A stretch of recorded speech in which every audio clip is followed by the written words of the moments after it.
Everyone, Zeddy here again with the last of the Mage cards, and I promise it's not clickbait. Mage has just got MALYGOS, sometimes better, for freaking 6 mana, plus a lot of other broken cards. Mage looks absolutely insane. Mana cheat, random, all the things that drive me crazy that I will be playing and complaining about and also enjoying, because that's just the Hearthstone experience. And well, before we get into those cards, of course, we have our giveaway going on of 2 regular Predators, 3 mega bundles, because we had 71k subs. Thank you guys for that.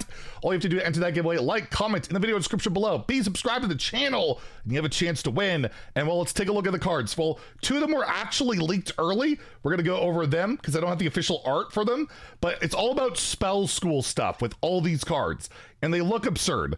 We have Wisdom of Narganon, a 5 mana arcane spell. You draw 2 cards for 5 mana. Terrible, right? It's arcane spell. That's terrible. Terrible. Well, they cost 1 less, or it costs 1 less for each different spell school we've cast this game. So you played a Fire, Frost, Arcane, Shadow, and like 1 other thing randomly generated. We'll talk about that in a bit. It's 0 mana. 0 mana draw 2. And pretty much every single effect we've ever seen that where you can draw cards for 0 mana, they see play. This isn't quite as easy to get like 4 attack or get your weapon to 5 attack or have 4 damaged characters and warrior, but it's still pretty reliable to discount.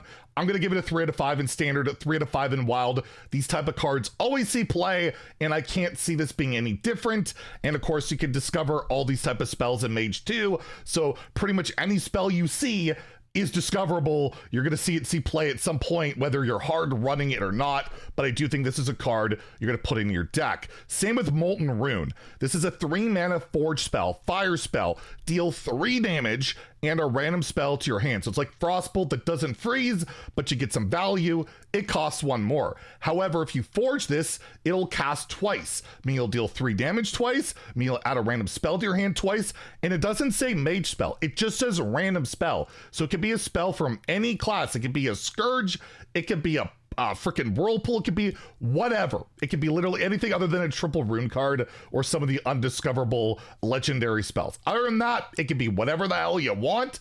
That's pretty good. It could be have a spell school completely unique outside of Mage, which could be a high roll, which could be very solid. And since it casts twice, if you have a spell damage minion going, both effects will get spell damage twice, right? You have spell damage +1, it'll deal 4 damage, it'll deal 4 damage. The legendary will make sense of this later, how that could be really good. This is a 4-star card to me in standard, where value and fire spells, there's not a lot of great fire spells to run right now. You have like Fire Sail, Firelands Portal, Fireball. I think it's better than all of that. And Mage can utilize Forge quite a lot better than most classes in terms of like volume up and Infatize the Maxitude, where you want a finale, and sometimes you need that 2 mana to help you finale. This can be that 2 mana rather than like your hero power, or if you already spent your hero power, like that can help. So whether you forge it or not, it's a decent card. And if you forge it, it's a really, really, really good card. So yeah, 4 out of 5 in standard, a 2 out of 5 in wild, where value and slow burn just doesn't work quite as well. You have better options, but I think it's definitely a relevant standard card and will see play. And again, discoverable and all of that, as Mage likes to do. We also have the Discovery of Magic, a 1 mana discover spell for Mage, which of course you can discover this more. I'll keep saying it, but that's the way Mage is. You know how it is.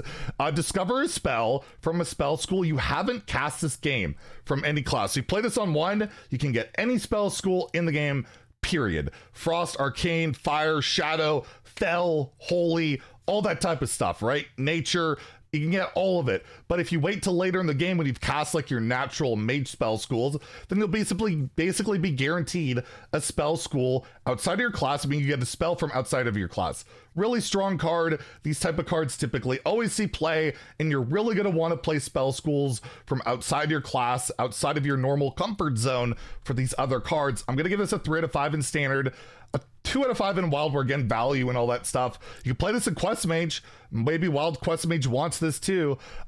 They've run Prismatic Elemental and stuff that probably takes the spot of that. I'll give it a 3 out of 5 in wild, actually, for that Quest Mage support. But overall, really solid card again. Next, we have a card, if I read this correctly, seems kind of broken. Elemental Inspiration, a 7 mana spell. Summon a 4/5 Vortex with a random bonus effect for each spell school you've cast this game.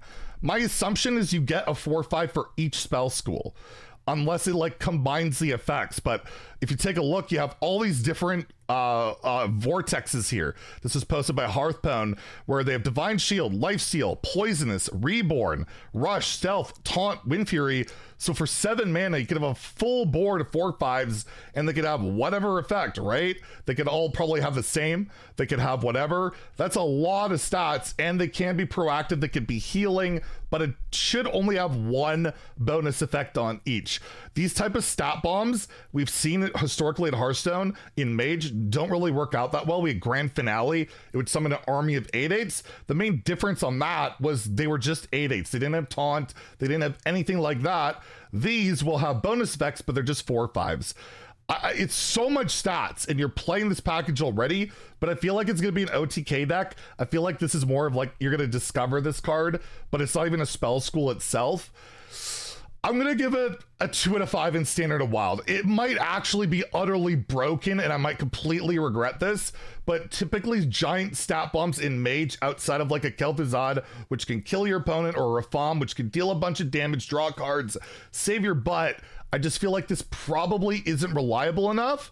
But yeah, getting a full board for 7 mana that could have Lifesteal, Divine Shield, all this crazy stuff, it might be good enough. It's really hard. I'm really torn on this one, where it could be like a 5-star card or just not good enough. Be really curious to see how it plays out. But typically, yeah, this type of strategy doesn't work in Mage, but who knows? It could absolutely be insane.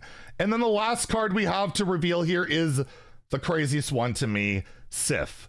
The 6 mana, 4/6 legendary minion. It has spell damage +1. However, it improves by each spell school you've cast this game. So let's just say you're playing Fire, Frost, Arcane, Shadow. These are all spell schools available to Mage. That's 4 fingers. That's MALYGOS. That's MALYGOS right there. And MALYGOS was a dragon, 9 mana, 4/12, spell damage +5. But as you've seen, there's lots of ways of getting other spell schools. You got Prismatic Elemental. You've got the 1 mana Discoverer spell. You have we already took a look at the 3 mana Mage spell that adds a random spell to your hand. That can give you a spell school. Then you're looking at 5, 6. You're looking at like 6, 7, 8 spell damage on a 6-drop when you have cards like Arcane Bolt. You have the Forge spell that double dips on this, and you can easily play that with having 10 mana. There's a bunch of damage. This could certainly lead to massive OTKs or just an incredible just burst potential. AoE, play this with Shooting Star, obliterate the board. There is so much potential for this card to be a degenerate, disgusting, super hated OTK card. And I'll probably enjoy playing it, as Mage is like my most played class, and my favorite archetype of all time is MALYGOS. I will probably be playing this day one. I will try and make it work, and then I'll try and get it nerfed as always if it's really busted. I'm gonna give this a 4 out of 5 in Standard. I think it's ridiculous. The power creep of the set is insane. The mana cheat, the random. I could see a lot of salt coming from myself and a lot of you, or maybe we'll all love it. We'll have fun. It's fun, right? In Wild, where Mizaki exists and a lot of mana cheat enablers exist for that, not being 5 mana, I'm gonna give it a 2 in Wild. I think Mizaki's a better option, but maybe Sif just takes a spot where you don't have to set it up nearly as hard. You just have the spell school stuff going, but you also have Quest Mage and all sorts of shenanigans. It might not be good enough in Wild, but Standard, look out. We might all be getting Sifted in the near future. And tomorrow there's Warlock cards, and then on Sunday is the last of the reveals with Warrior, so stay tuned for that. If you enjoyed the video, please like and subscribe. Have a great day, and stay salty, my friends.